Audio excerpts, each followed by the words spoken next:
पीर के रोज अदम एतमाद पर कार्रवाई ना हुई तो धरना देंगे। फिर देखते हैं ओआईसी कॉन्फ्रेंस कैसे होती है।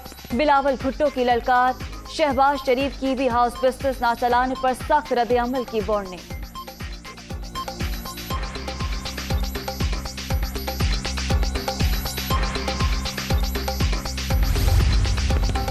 इनका बाप भी ओआईसी कॉन्फ्रेंस को खराब नहीं कर सकता। अपोजिशन अपनी शिकस्त से खौफजदा, इनको पता चल गया इनके बंदे निकल रहे हैं। मुखालिफिन तहरीक अदम एतमाद की तैयारी करें, अहम तरीन इवेंट को सबूताश ना करें।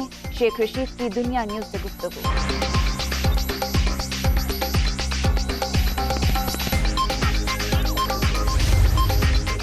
और करप्ट लोग चोरी के पैसे से हुकूमत गिराने के ख्वाहिशमंद, मुल्क में जमीर फरोशों की मंडी लगी हुई है। शुक्र है तहरीक अदम एतमाद के बाइस पाकिस्तानियों ने सियासत का ये रुख भी देख लिया। अवामी रद्द-ए-अमल इंतहाई शदीद, बिकने वाले वापस आएंगे। वज़ीर आज़म का तकरीब से खिताब।